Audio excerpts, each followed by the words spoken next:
Asia TV para todo el mundo. Buscando la verdad en la revista de Opinión Democracia, 7:22 en el territorio continental ecuatoriano. Queremos dar la cordial bienvenida a tres economistas para hablar sobre la situación económica, su incidencia, aplicación de la reforma tributaria, inflación, combustibles, pobreza. Queremos dar la bienvenida al economista Santiago García, presidente del Colegio de Economistas de Pichincha, el doctor Pablo Lucio Paredes, académico, investigador, y el doctor Alfredo Vergara, ex superintendente de bancos y analista económico. Economista Santiago García, quisiera primero un comentario respecto de la aplicación de la reforma tributaria que a plenitud de empezar este 1 de enero para el ejercicio fiscal, en el caso de impuestos a liquidarlos, a pagarlos en el 2023. Sin embargo, vemos algunas reacciones. Hay plazos para pagar el impuesto al patrimonio, etcétera. Pero quienes más sienten este momento con la reforma tributaria es quienes deben hacer una proyección de gastos. Los que tienen relación de dependencia y ya no podrán hacerlo hasta los $14,000 aproximadamente, que era la deducción de gastos personales, sino hasta 5,000. Entonces hay algunas sorpresas y dice, quienes ganamos más de $2,000, nos va a tocar pagar más. Economista García, ¿cómo ve esta aplicación? Buen día. Bueno, gracias Miguel, buenos días. Buenos días a su audiencia, a todos los ciudadanos, a Pablo Lucio, también al economista Vergara, un atento saludo. Bueno, la reforma tributaria está en marcha, ya salió el reglamento de la ley, salieron ya los procedimientos. Es cierto, los segmentos de clase media vamos a incrementar nuestros pagos, ya no podemos deducir los 14,000. La justificación de ese proceso es que en promedio a nivel nacional, en años anteriores, nunca podíamos justificar 14,000, sino el dato que entregó el Ministerio de Economía y Finanzas era que los ecuatorianos deducíamos 8,000, máximo 9,000. Entonces ahí es un tema objetivo, como lo veo yo. Siempre quisiéramos los ciudadanos no pagar impuestos o pagarlo menos, más bien digámoslo correctamente. Siempre todos, de todas las clases económicas, de los diferentes sectores económicos, pretenderíamos o quisiéramos pagar menos. Pero yo soy de las personas que cree, y basado en información que disponemos de la CEPAL, en el caso ecuatoriano, es uno de los países que menos recaudación de impuestos a la renta hace a nivel de América Latina. Entonces, eso es un tema objetivo, yo lo veo así. Para las personas naturales, hoy estamos preparando la información, nuestros gastos correspondientes a nuestro impuesto a la renta del 2021. Entonces, eso lo tenemos que hacer. Para el 2022 tenemos que seguir igual recolectando nuestras facturas, porque si bien no vamos a llegar a los 14,000, tenemos derecho a descontarnos como $1,000 o $500 de acuerdo a la fracción en que uno tenga. Entonces eso, por el otro lado, ya las personas, las empresas tienen que hacer su previsión. Afortunadamente, lo que significa los aportes al patrimonio, a los activos de parte de las empresas, son empresas grandes, no son pues la microempresa, la pequeña empresa, son empresas grandes. Y las familias que tienen, o las personas que tienen más de $1,000,000 en patrimonio familiar, pues también. Yo creo que hay que un poquito arrimar el hombro en ese sentido. Yo veo ¿cómo le digo?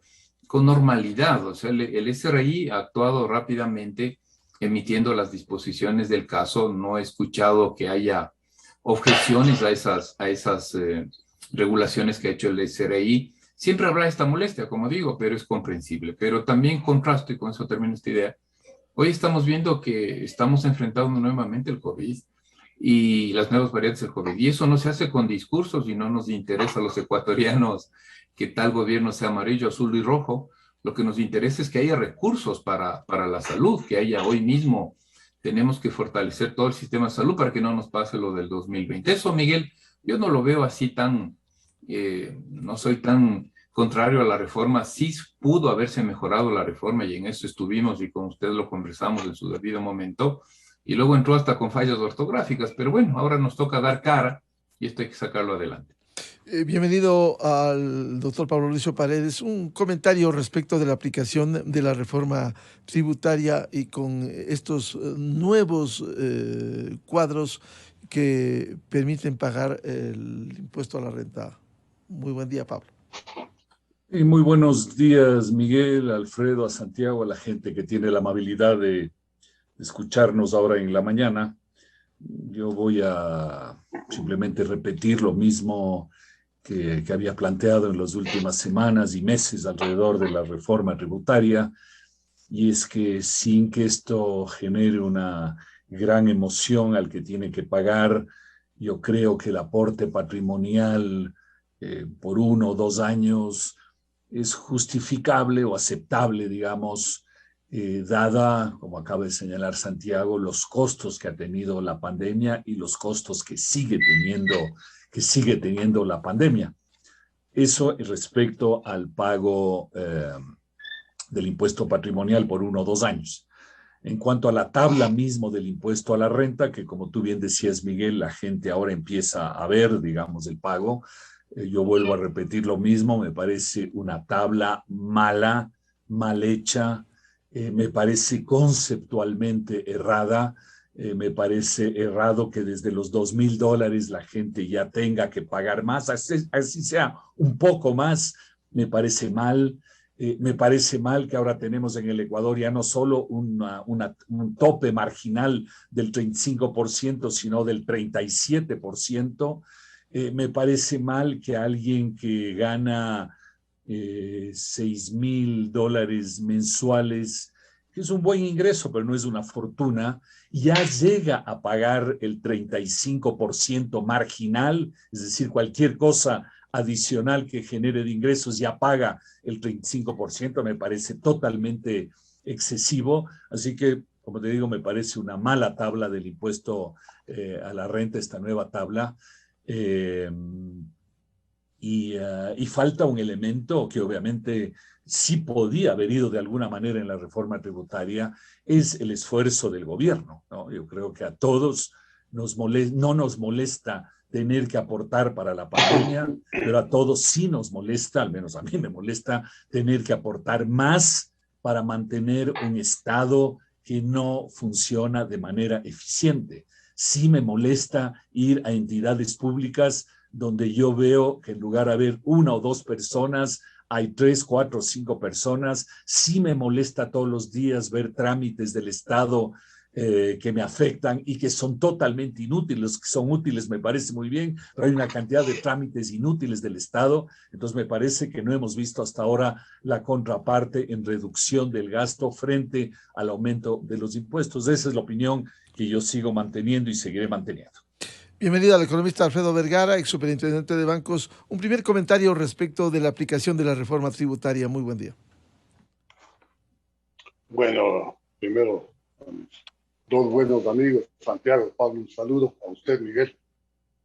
A los tiempos, creo que 2 años que soy invitado a esta magnífica radio. Me alegro mucho estar acá. A ver, yo, si quieren en una frase definirlo, mi modo de ver la cosa, daría la impresión que todavía no comenzamos a gobernar, no comienza a gobernar el actual gobierno, porque en realidad estamos frente a una crisis bastante intensa de toda la economía. La parte tributaria, la parte presupuestaria, es una cuestión de todos los días que han venido, un problema que se ha venido presentando pues desde el enero del año 2009, ya son 12 años, que ya no son, digamos, motivo ni siquiera de análisis, a veces ya pasan, y cuando hay un cambio de gobierno, pues alguien propone pues, un plan toda una vida o un plan del encuentro, y bueno, nos entusiasmamos por ese lado y comenzamos a analizar. Pero después del análisis no pasa nada, la gente se olvida. ¿Por qué se olvida? Porque en mi concepto, honesto concepto, aunque sea humilde, es que no se tope el problema. Hace un rato Pablo, pues, un poco manifestó cierto inconformidad con la falta de esfuerzos del sector estatal por ser un poquito más austero. Yo añadiría por ser un poquito más eficiente. En realidad eso a muchos nos descorazona, a muchos que vemos la cosa desde lejos, de la sociedad civil, como es el caso de quien habla. Estoy totalmente de acuerdo en esa especie de pesimismo de Pablo. Yo creo que estoy mucho más pesimista. Yo creo que no hemos avanzado en la solución del gravísimo problema económico que se enfrenta el Ecuador.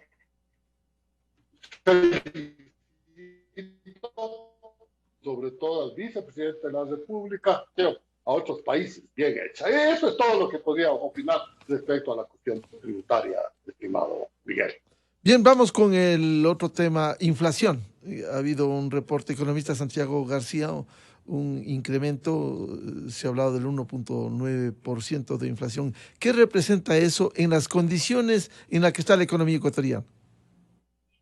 Bueno, este es un nivel de inflación más alto de los últimos 4 o 5 años, porque hemos tenido desde el 2018 o 2017 inflaciones por debajo del 1% y en algunos casos negativas. Entonces hoy tenemos este valor de 1.94, redondeemos porque si no la gente no entiende, más o menos 2% de inflación. Yo veo ahí con preocupación el nivel de inflación en dolarización. El Ecuador tiene que manejarse de la mejor manera posible. Si algo vale la pena de la dolarización, precisamente es que nos permite tener cierto control de los precios, no permite que exploten los precios, como pongo un ejemplo, la Argentina, que ha llegado a niveles muy altos de inflación, o los mismos de Estados Unidos. En este momento están encendidas las alarmas, vi un reporte de la Reserva Federal ayer, y llega a 7%, que hablan que es la inflación más alta desde los años 82.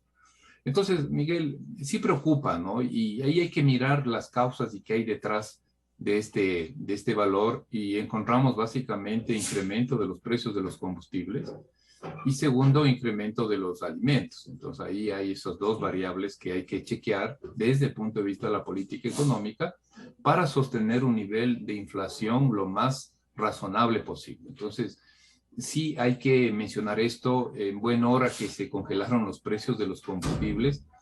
Era insostenible, como ven ahí, pues a mis amigos, tanto a Pablo como a Alfredo, planteo, en principio siempre hemos dicho que hay que racionalizar los subsidios a los combustibles. El país no puede darse el lujo de hacer cosas impensables, es decir, insostenibles.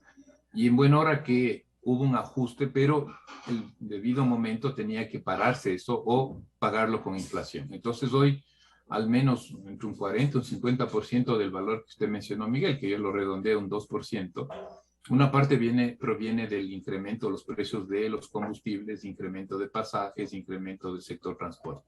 Entonces, eso es bueno decirlo porque de aquí en adelante hay que manejar de la mejor manera posible estas variables, porque eso responde a política económica. Entonces, Miguel, nos estamos preocupados un poco. Creo que hay que tomar conciencia de que hay que evitar a cualquier costa un crecimiento sostenido.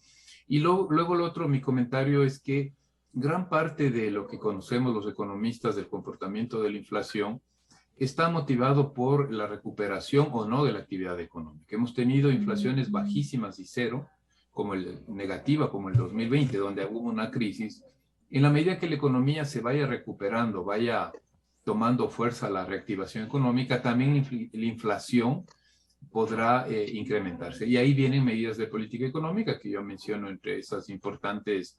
Es clave controlar el precio de los combustibles, es clave no perder el control de los precios de los pasajes, es clave también hacer que fluyan de mejor manera los productos, los alimentos, para que no haya encarecimiento ni por especulación ni por otra razón. Y esa es la manera como un gobierno tiene que actuar responsablemente. Va a ser un tema muy importante y hay que monitorear bien el tema inflacionario durante el 2022.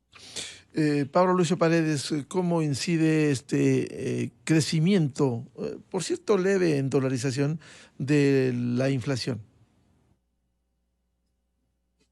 Sí, bueno, primero hay que estar conscientes de lo que decía Santiago, que hay una altísima tasa de inflación en el mundo, digamos, en los países, en la mayor parte, digamos, entre el 5 y el 7%.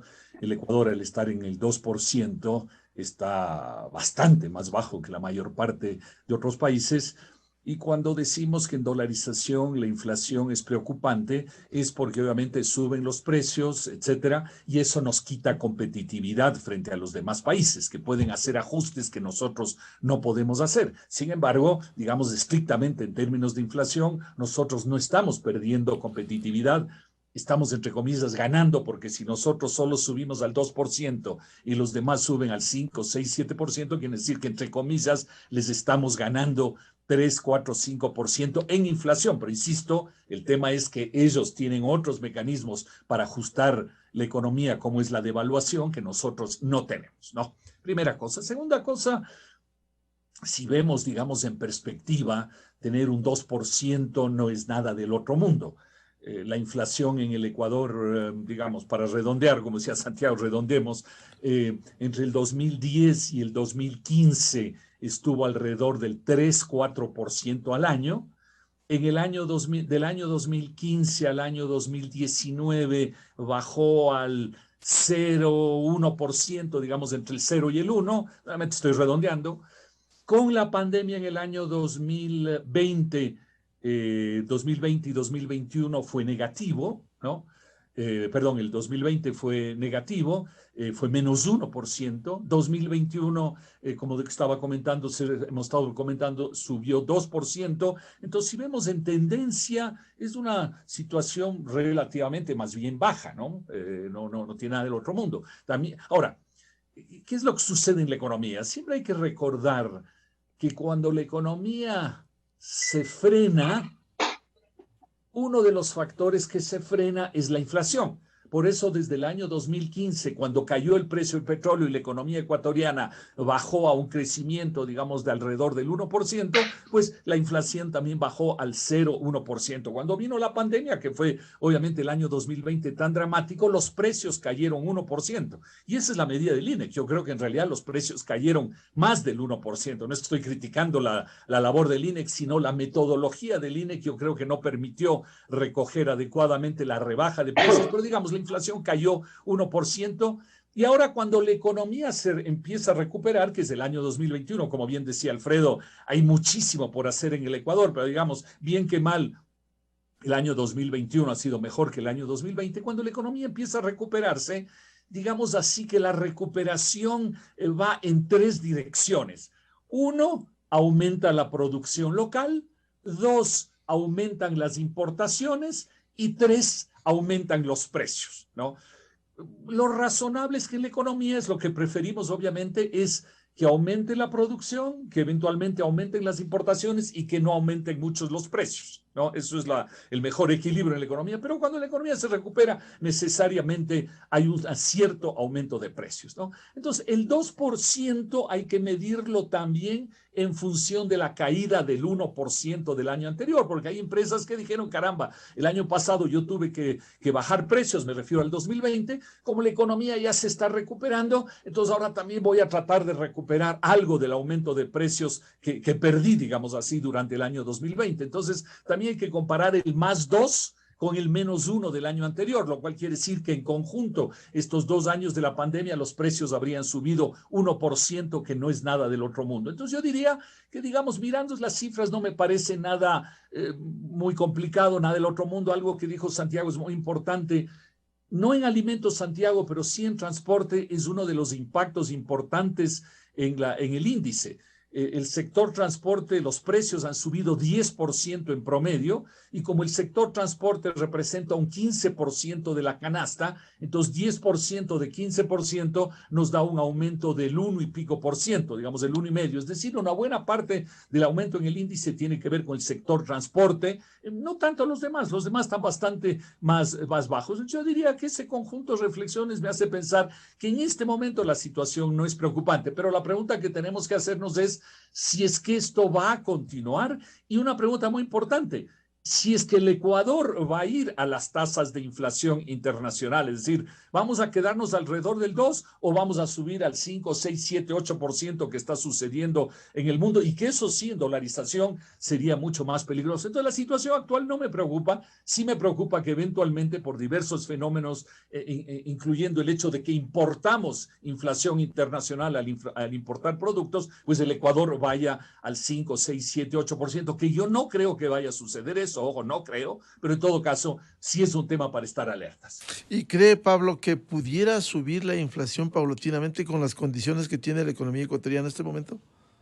Podría subir, pero yo no creo que para nada a los niveles que estamos viendo en otras economías, entre el 5 y pico, entre el 5, 6, 7, 8% que estamos viendo en otros lados, no creo, pero digo, como tampoco somos adivinos, ¿no?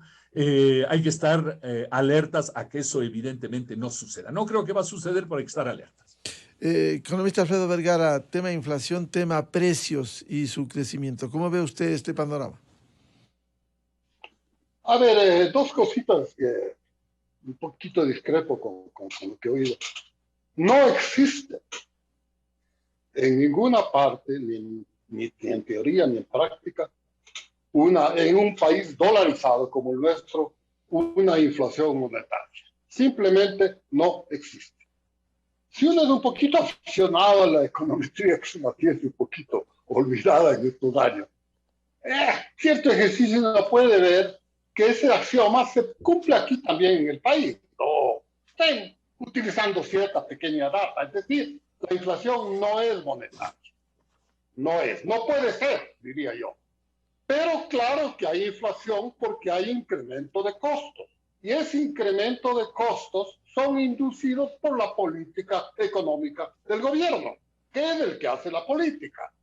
Me refiero, se habló de quitar subsidios o incrementar precios de gasolina, se habló de subir impuestos o tratar de recuperar impuestos o recoger impuestos antes de hora, etcétera, etcétera, etcétera. Pueden haber mil de ese tipo de detallitos, de instrumentos pequeñitos, muchos de ellos además alabados, ¿verdad? Como gran inventiva del gobierno. Pero esos son los que generan inflación.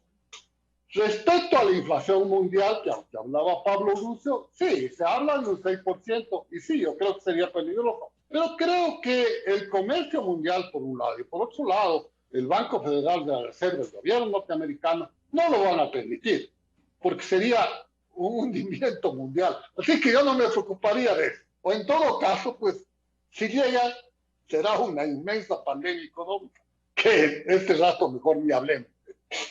Respecto a lo que se dice, la subida de precios vía gobierno, de acción del gobierno, y lo que eso puede afectar negativamente al crecimiento o a la demanda de nuestros productos, claro que eso es una verdad, porque nuestros vecinos pues pueden devaluar, de hecho devalúan, nosotros revaluamos en realidad porque el dólar se ha mantenido firme en estos años. Y claro, los precios nuestros pues comienzan a subir en relación a los vecinos, pero nada más. Nosotros lo que tenemos, la gran ventaja, y aquí me voy a referir a una frase, no recuerdo quién dijo, el hecho de que en dolarización pues ya ha cumplido su gran ventaja, que es no permitir que haya una inflación. Yo digo que esa no es una ventaja de la dolarización, sino una ventaja de haber adoptado el dólar, que es muy diferente. Y a la adopción del dólar, aquí en el Ecuador le llamamos dolarización. Yo creo que es un nombre más puesto. Sencillamente, si es que hasta ahí llegamos, hemos adoptado el dólar.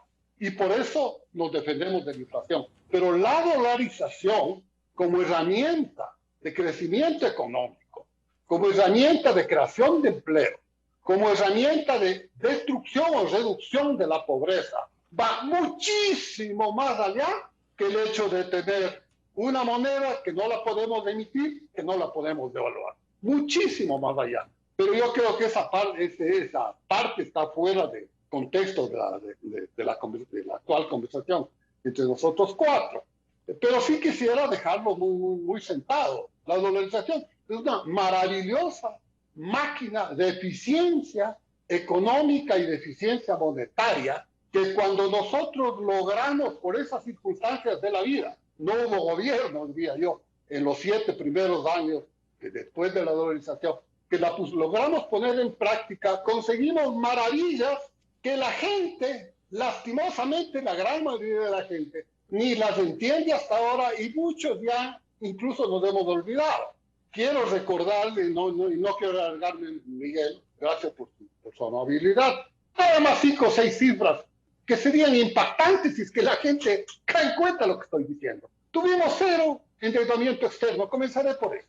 Del 2000 al 2008, 0 deuda externa. No necesitamos ni la China, ni del Fondo Monetario, ni ningún otro país. Segundo, reducimos a la mitad el índice de pobreza, según la metodología del Banco Mundial, que es la más respetable a nivel mundial. Tercero, logramos crear empleo al doble del crecimiento de la PEA, de la población económicamente activa, al doble. En momentos actuales estaríamos, si hubiéramos guardado el modelo, creando 360 mil empleos plenos sin esfuerzo del gobierno. Simplemente la economía por sí sola creería. Esas 3 cosas también voy a mencionar, ya que estamos hablando de alguna forma del déficit, que mantuvimos 8 años continuos de superávit fiscal. Después de 20 años de déficit fiscal de 1980 hasta el año 2000, vinieron un oasis de 8 años de superávit fiscal, donde hubo un ahorro total de 12.000 millones a aquel tiempo, de 12.000 millones en los fondos de la dolarización. A partir del 1 de enero del año 2009, que se terminó lo que yo denomino dolarización de mercado y comenzó la dolarización de Montecristi, pues el 1909, a pesar de que el petróleo subió más de $100 por barril en aquel entonces, ya tuvimos un primer déficit de 4.8% del PIB. Ese fue el primer déficit en el año 2009, cuando el gobierno tenía cantidades increíbles que le llegaron cuando asumió como propia la dolarización, le llegaron 14.000 millones fuera de presupuesto, cuando el presupuesto era alrededor de unos 9, es decir, se le multiplicó casi por 3 de la nada, y sin embargo tuvimos déficit.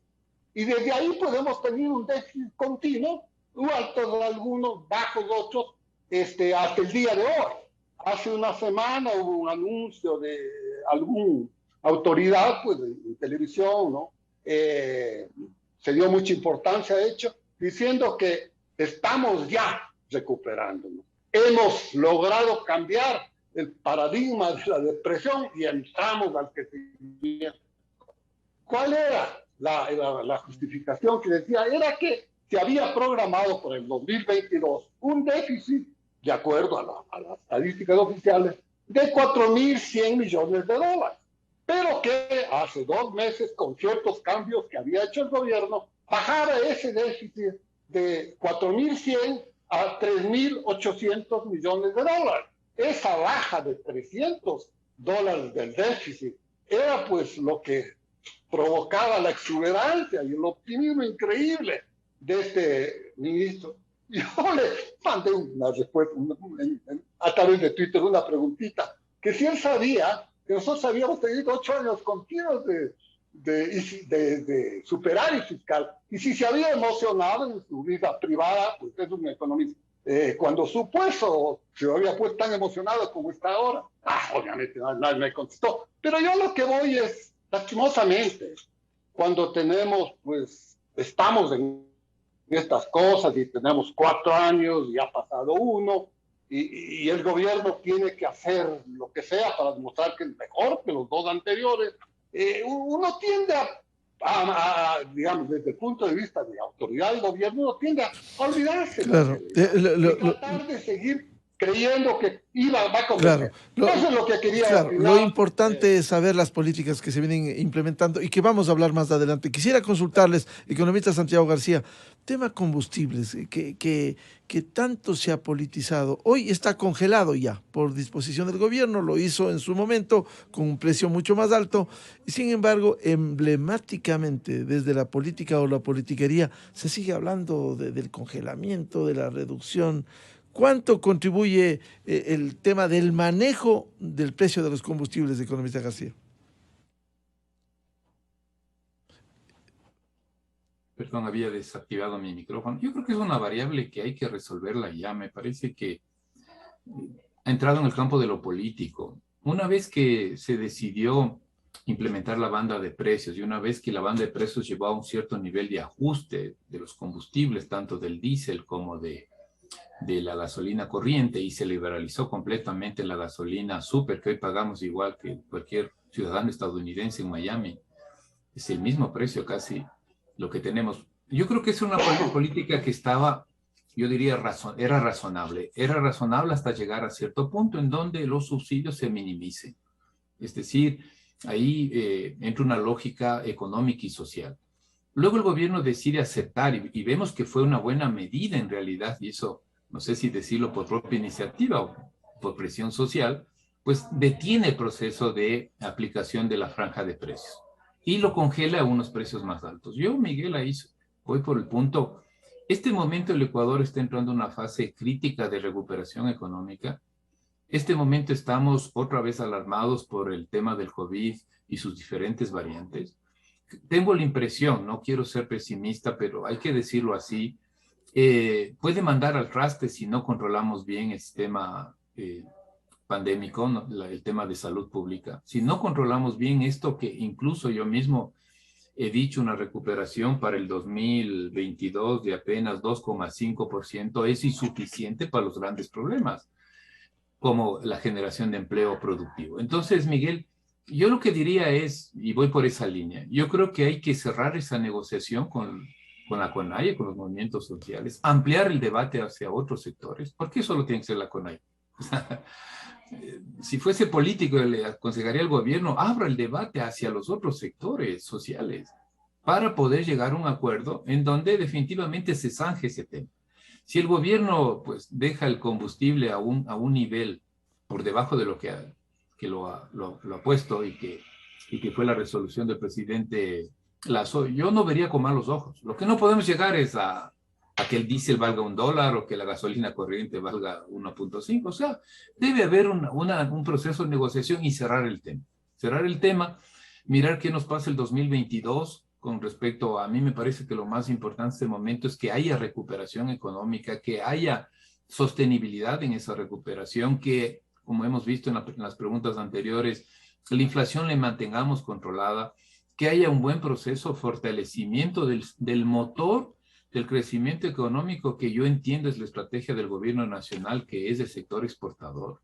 Entonces hay que hacer todo lo posible para que este modelo, si es que queremos los ecuatorianos, funcione de alguna manera, tiene que haber estas condiciones. Como digo, cerrar el tema del conflicto político. El país, con los nuevos ingresos tributarios, por último, podría, si es que hay que hacer una reducción del nivel que el gobierno fijó al incrementar la gasolina corriente y el diésel, pues ceder un poco y cerrar el tema, ir a otra cosa, ir a otro lado. Yo voy por esa línea, Miguel, yo sé que eso es meterse en el campo político, pero ni modo. Yo pienso más, el bien mayor, ¿cuál es el bien mayor ahora? O sea, en serio, sinceramente, ¿cuál es el bien mayor? Si le preguntamos, abrimos los micrófonos de rato a los ciudadanos, ¿cuál es el bien mayor? Recuperarnos, reactivar la economía, generar empleo para nuestra gente joven, entrar en un proceso de sostenimiento, de inversión, sobre todo para mi modo de ver nacional, que todavía hay espacio para que haya mayor inversión nacional. Eso es para mí el bien mayor. El resto, pues habrá que ajustar. Voy por esa línea. Como digo, creo que está ahí una herida abierta. Yo creo que hay que cerrarla ya y no justifica. Se nos viene la pandemia encima. Vamos a tener que hacer muchos esfuerzos de salud, de gasto. El otro tema, ¿por qué no nos preocupamos? No hay un programa oficial, gubernamental ni privado para una gran transformación tecnológica del país, para acceder hoy a un derecho humano básico que es de educarme. Entonces nuestros niños y jóvenes salen de los colegios, salen de las escuelas porque abandonan la educación, más de 120,000 niños del año anterior y en pandemia. Y eso debería ser una preocupación y eso se hace con inversión, no con discurso. Entonces eso, Miguel, hago un llamado más bien al gobierno y también a las fuerzas sociales para que nos juntemos y resolvamos este tema, o sea, dejar ahí en un nivel que se crea razonable y manos a la obra, porque hay muchas cosas que hacer, no, Claro. no podemos quedarnos en un debate y dar paso también, bueno, si es que hay otros propósitos partidarios de boicot a un gobierno, de destrucción, de que quieren destruir Quito, por favor, eso no queremos, eso nos oponemos los quiteños, no vamos a permitir que se destruya nuestra ciudad. Un golpe al corazón de los quiteños, una bronca que se lleve un par de semanas, porque no podemos ponernos de acuerdo en el tema de combustibles, Miguel, por favor, eso sería, como digo, un crimen contra los quiteños, ¿no? Es decir, y bueno, y contra los ecuatorianos. Y contra el país, efectivamente. Recuperarlo. Economista Pablo Lucio Paredes, tema combustibles, ¿cómo enfrentarlo cuando se sigue hablando y está congelado? Como dice Santiago, yo creo que es un tema de debate nacional, no de exigencia de un grupo particular, en este caso la CONAIE o una parte de la CONAIE. Es un tema de simplemente conversación entre ecuatorianos, ¿no? Mira, yo creo que todos estamos conscientes que los combustibles es un muy mal subsidio, por muchísimas razones que ya se ha conversado mucho en el pasado, estamos conscientes de eso. Si es un muy mal subsidio, deberíamos seguir la política que venía ya desde el gobierno de Lenin de ir eliminando ese subsidio, pero también hay que entender lo que decía Santiago, que es las circunstancias políticas y si eso ha llevado al gobierno a no continuar con el aumento, sino frenarlo donde se frenó hace algunos meses, pues probablemente eso es desde el punto de vista de la estructura política en el Ecuador lo mejor que se puede hacer, pero no tendría ningún sentido. Ya se hizo eso, ya se paró el sistema, no tendría ningún sentido querer volver atrás a lo que se tenía hace 1 año y medio o 2 años. Yo creo que por ahí probablemente hoy donde estamos es el equilibrio político razonable en el país, ¿no? Y digo razonable, no digo que sea el ideal, es el razonable. Lo que sí me parece es que hay que continuar con la liberalización del mercado, es decir, permitir que empresas privadas y no solo Petroecuador puedan importar combustibles libremente en el Ecuador, como también se lo ha planteado desde hace 1 año y medio, creo, empezando por el sector industrial, el sector productivo, que pueda importar sus necesidades de combustibles de la calidad que considere, a los precios que considere, de los lugares que considere, sin tener que estar pasando por la intermediación de Petroecuador, lo cual también implica que Petroecuador tiene que alquilar, digamos así, al sector privado las instalaciones que tiene, puesto que obviamente ha sido un país que ha tenido el monopolio de Petroecuador y hasta que los privados no puedan tener su propia infraestructura, Petroecuador tiene que alquilarles a precios sensatos de mercado. Entonces yo creo que la liberalización del mercado tiene que continuar independientemente, como digo, de este tema específico del precio final al consumidor final en el caso del diésel y en el caso de la gasolina extra, ¿no? Eso me parece que es lo importante ahí. Pero efectivamente, el tema de fondo que hoy tenemos que enfrentar en el Ecuador es que lo que algunos han planteado, yo no sé si son simplemente supuestos, proyecciones, ideas o lo que sea, de que la economía ecuatoriana crecería entre el 2 y el 3% en el 2022, no podemos los ecuatorianos contentarnos con esa proyección, que no ayuda a resolver los problemas ni de empleo, ni de ingresos, ni de pobreza. La economía ecuatoriana tiene que crecer hacia el 5% y sí se puede lograrlo. Ahora, eso depende de las condiciones del entorno, pero depende muchísimo de las cosas que los ecuatorianos, no solo el gobierno, porque siempre decimos el gobierno, que los ecuatorianos hagamos para tener una mejor situación que permita a la economía crecer 5% y entre otras cosas ahí están las reformas de las que se ha venido hablando desde hace algún tiempo y que ya en el 2022 deben estar ahí. Por ejemplo, hay el tema de la reforma laboral que se ha hablado mucho. En fin, hay una serie de avances y de reformas que tienen que darse en el Ecuador que permitan, y yo sí creo que es posible, que la economía crezca hacia el 5%. Economista Alfredo Vergara, tema combustibles, por favor. A ver, un poquito viendo desde lejos, de los últimos 8 años, creo yo, han habido 3 oportunidades que los diferentes gobiernos las han desperdiciado en sencillamente quitar los subsidios y entrar a precios internacionales. Circunstancias, digo, cuando los combustibles a precio internacional han sido más bajos que los subsidiados aquí en el Ecuador. Sí, quitando eso, pues nos terminábamos el subsidio y además los precios bajaban. Fueron pequeños momentos que los gobiernos en ese momento no se animaron a hacer eso. El último sucedió aquí hace un par de meses, ya estando de presidente Guillermo Lasso, en que recuerden que los precios de los combustibles primero bajaron, después comenzaron a subir. Y en ese momento en que comenzaron a subir, el presidente salió y dijo, nos vamos a precios internacionales, quitamos el subsidio, etcétera, etcétera. El problema es que creía que los precios iban a seguir subiendo internacionalmente. Pero el problema es que se estancaron por un par de días y comenzaron a bajar. Ahí vino el arrepentimiento y bueno, nuevamente pues llegamos a lo que estamos ahora. Siguen los subsidios. Es un problema complejo, sin duda, por una razón. En primer lugar, ya la gente un poco intuye que el petróleo no pertenece al gobierno.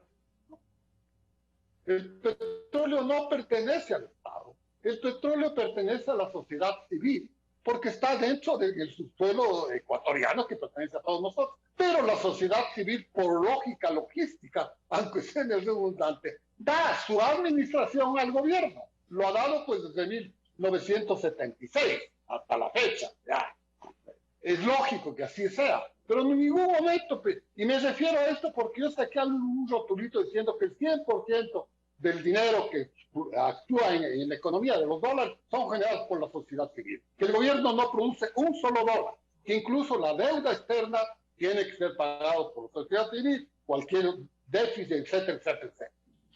Eso un poquito pesa, me da la impresión que comienza a pensar un poquito en ciertos sectores que dicen, sí, el petróleo es nuestro. Y ahí vienen 2 reacciones.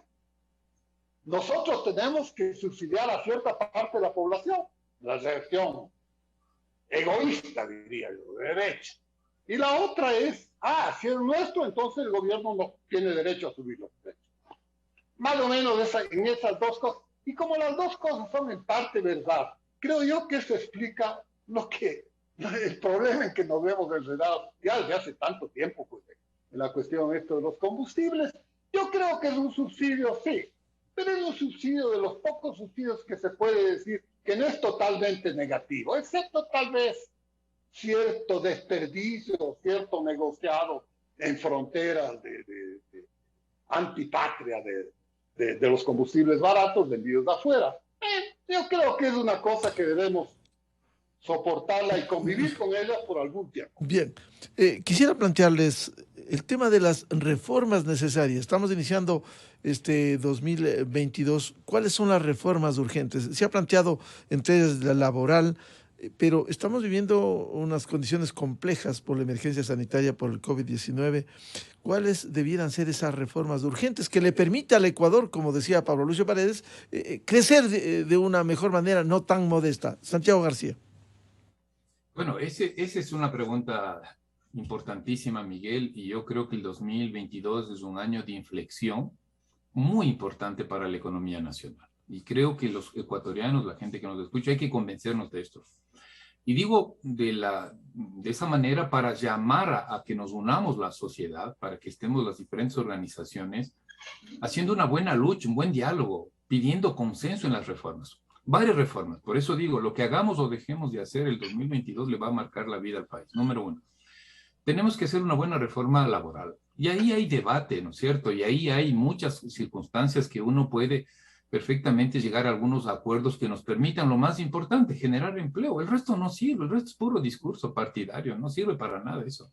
Entonces tenemos que encontrar esa sana medida, sobre todo con presencia de la sociedad, para llevar esa reforma a buen puerto. Y que no nos pase como la reforma tributaria. O sea, la reforma tributaria, yo tuve la suerte de estar más de 15 días en la comisión y en la Comisión Económica y en el grupo de trabajo que hicimos, y puedo asegurar, y lo digo con mucha seriedad, ni el sector empresarial sabía, el sector que apoya al gobierno, no sabía de la reforma tributaria, los detalles. O sea, eso no puede pasar hoy con la reforma laboral, lo digo así frontalmente. No puede ser que los que intervenimos en la reforma, los empresarios de un lado, las organizaciones sociales del otro, pues no conozcamos la propuesta del gobierno. Hay una propuesta de algunos partidos políticos y del FUT. El FUT, por ejemplo, tiene una propuesta bastante interesante en algunos puntos y otra parecería que vive en los años 30 y 40 del siglo pasado, ¿no?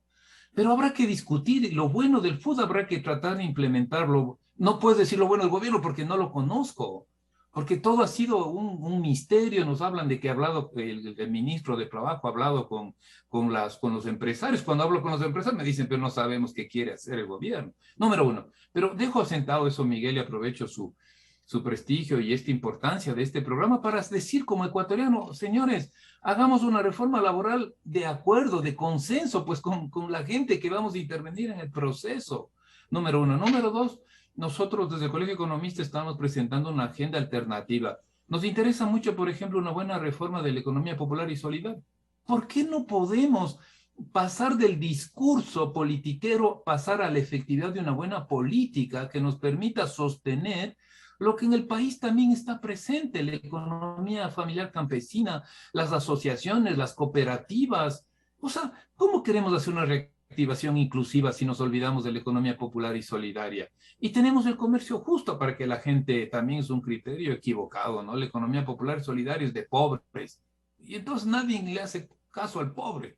No, señores, esto necesitamos una buena reactivación inclusiva, incluso para que sean procesos sostenibles y que la gente nos comprometamos a salir adelante. Y eso se hace con una buena, por ejemplo, esto de la reforma que estamos proponiendo de la economía popular y solidaria. Y esa lucha la vamos a dar, porque esta vez no vamos a dejar que los políticos manoseen a la economía popular y solidaria. Me parece que es fundamental revisar la política de costos financieros, Miguel, sin exabruptos. Hoy está ya el nuevo reglamento de tasas de interés.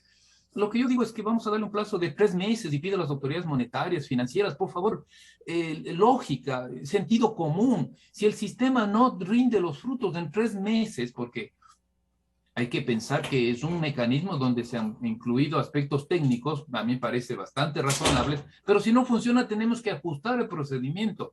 Los costos financieros tienen que ser más adecuados a la realidad para poder precisamente generar mayor inversión, para facilitar la vida al emprendedor, para facilitar la vida a los negocios populares, a la economía social. Menciono entonces tres cosas. Uno, la reforma laboral. Dos, acordarnos de la economía popular y solidaria, vamos a llevar eso al mejor campo posible. Y tres, los costos financieros. Creo que sin estresar demasiado, el sistema financiero ya está estresado. Todavía no podemos pagar deuda, la clase media, todavía las clases populares, hay problemas de pagar las cuentas pendientes. Entonces, pero también está lo otro, necesitamos reactivarnos.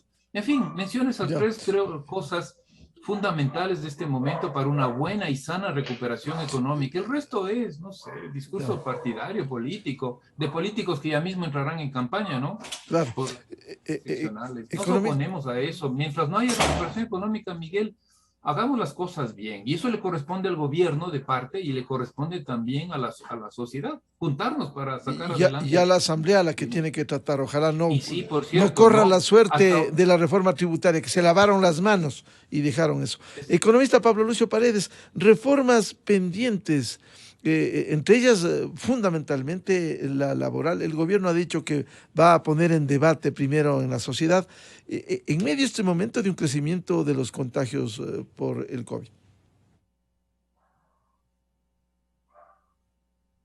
Eh, Mira, yo creo que, como bien ha dicho Santiago, hay varios aspectos que los ecuatorianos debemos discutir de manera sensata y llegar a acuerdos razonables. Y oyéndonos unos a otros, no, obviamente no se puede tomar la posición de que, por decir algo, el FUT diga las propuestas que hacen los otros son pésimas, las únicas que valen son las mías, o al revés, que los otros digan, bueno, yo ya sé que las propuestas del FUT son malas, entonces ni siquiera voy a leer las propuestas del FUT. No, hay que juntarse y discutir las diversas cosas que hay que hacer. Pero yo creo que es muy importante hacerlo dentro de un contexto, digamos así, conceptual importante, y es que los cambios que hagamos tienen que ser cambios que mejoren el entorno de diversas cosas, que voy a mencionar algunas, Santiago ya ha mencionado algunas, voy a mencionar algunas, que mejoren el entorno,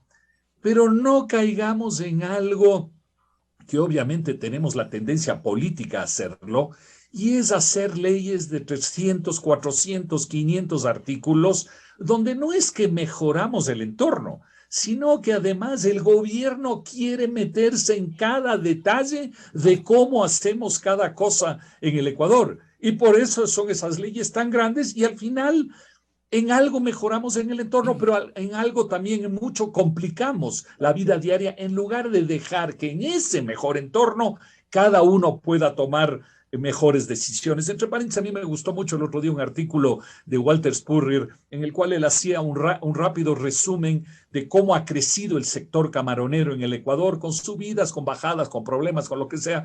Pero él en el fondo lo que decía, mira, es que por suerte el sector camaronero no cayó dentro de la ley de pesca, no cayó dentro de la ley de comercio exterior, no cayó dentro de la ley y no cayó de tal cosa y tal cosa, porque si hubiera caído, hubiera tenido una cantidad de regulaciones y de controles que no le hubieran permitido probablemente desarrollarse. Más bien, tuvo una situación que permitió que la gente peleando, como digo, con buenos momentos, malos momentos, haya constituido este sector camaronero que ahora es el principal sector de exportación no petrolera del Ecuador. Yo creo que tenemos que mejorar el entorno sin pretender que el gobierno y a través de las leyes haya una regulación de 300, 400 o 500 artículos donde el gobierno se mete en cada cosa de la vida de la gente. ¿Qué reformas tiene que haber? Voy a simplemente mencionarles para seguir la conversación entre todos. Hay el tema de la reforma laboral, que yo le llamo una reforma laboral de sentido común, es decir, algo que estoy seguro que el 80% de los ecuatorianos, si lo leen, dicen sí, son cambios que me parecen razonables, aceptables, de sentido común, la reforma laboral. Segundo, continuar con la apertura al mundo. Hay el tema de los tratados de comercio que se están negociando, México, Alianza del Pacífico, Estados Unidos y otros.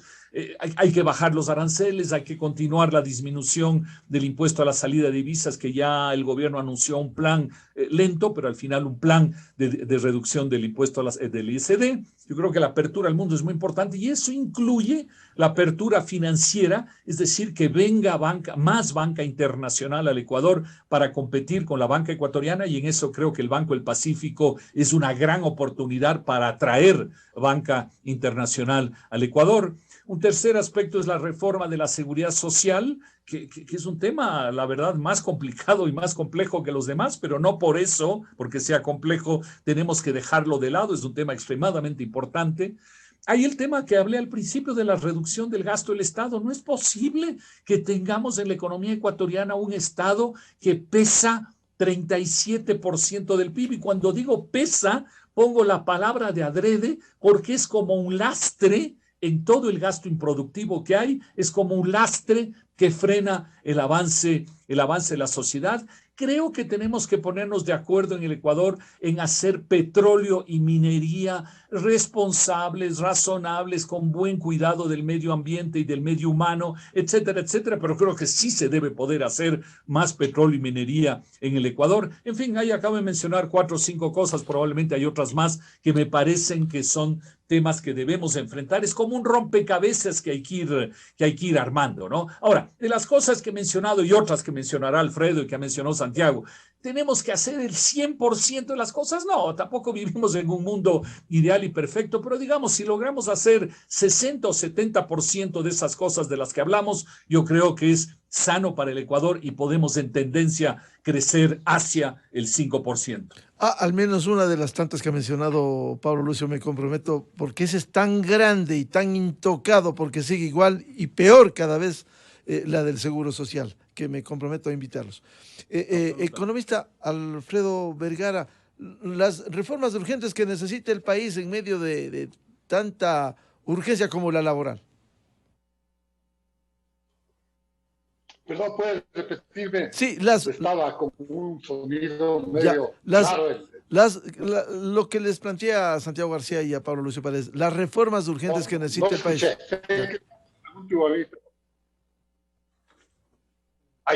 Ya. Perfecto. A ver, yo diría la reforma, todas las reformas son urgentes, la cuestión del seguro social sin duda, aunque no sea lo más urgente, lo más importante, etcétera, etcétera. Pero tratando un poquito de concretar en algo que ya se mencionó acá, es la cuestión del sector financiero, de las tasas de interés básicamente, plazos, distribución, todo el sector financiero diría yo, pero concentrado en lo que se menciona acá, las tasas de interés. Miren, en los 21 años de dolarización que llevamos, únicamente en 3 años las tasas de interés han bajado. Lo demás ha sido una línea más o menos vertical, digamos, horizontal, completa y total, excepto en esos 3 años en que se redujeron las tasas de interés en su conjunto. En aquel entonces había 4 segmentos inicialmente y después de esos 3 años terminaron en 8 segmentos, pero en el promedio de estas tasas, esas tasas bajaron en un 15% anual durante 3 años seguidos. 15% me refiero no a unidades, sino al 15% de las tasas vigentes, ¿no?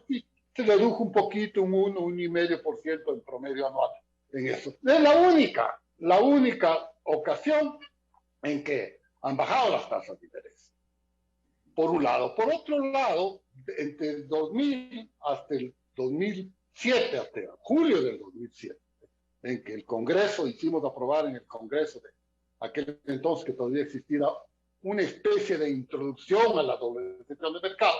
En esos, la tasa de interés fue totalmente fija, legalmente fija, en 10.25, creo.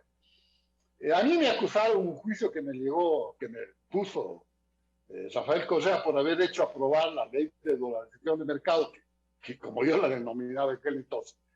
Y una de las acusaciones que se me hacía era que yo era culpable de agotismo, ¿no? de usurero, que era el principal usurero.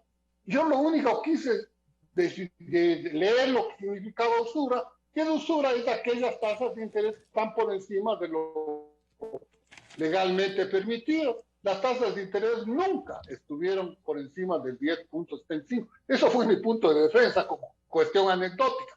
Pero lo importante es que las tasas de interés tienen varias aristas, varios nombres y varias formas de cobro. En aquel entonces, en realidad, en esos 7 primeros años, tasa de interés máxima 10.75 y una sola tasa, ese. Pero los costos por utilizar el crédito dado por la banca eran de una flexibilidad tremenda por una razón.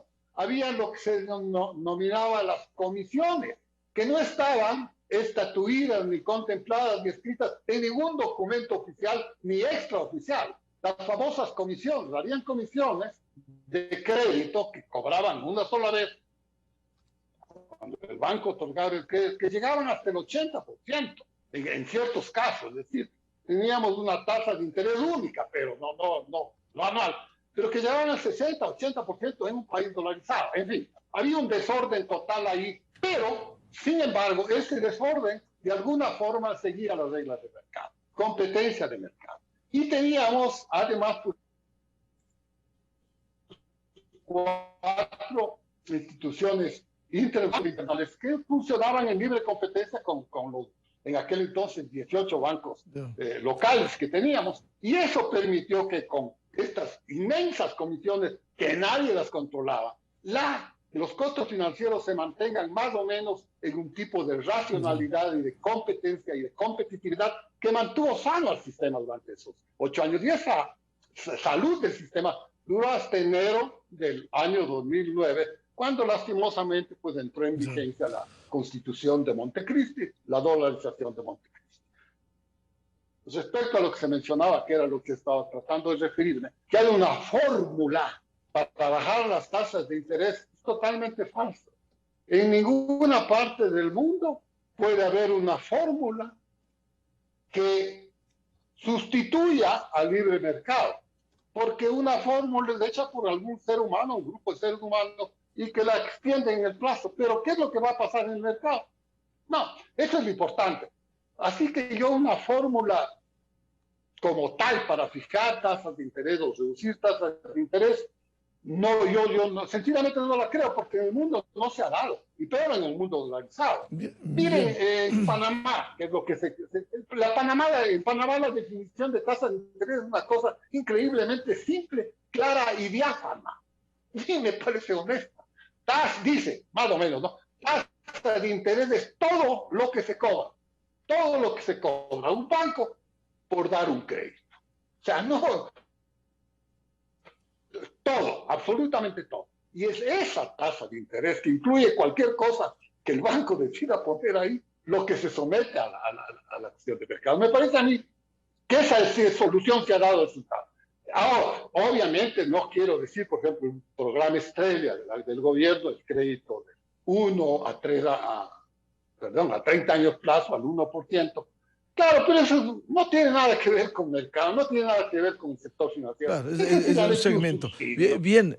Lo paga la sociedad civil, bien, etcétera. Así que no estoy negando esa posibilidad que mal llamado tasas de interés. Bien, yo quiero agradecer el aporte a este debate en lo económico. Seguiremos hablando, hay temas de mucho interés y de seguimiento como reforma laboral, tema crucial del Seguro Social ecuatoriano. El economista Santiago García, economista Pablo Lucio Paredes y economista Alfredo Vergara, muchas gracias por el aporte y su participación en la revista de Opinión de Democracia. Muy amables. A todos un muy buen día y un gran abrazo. Muchas gracias.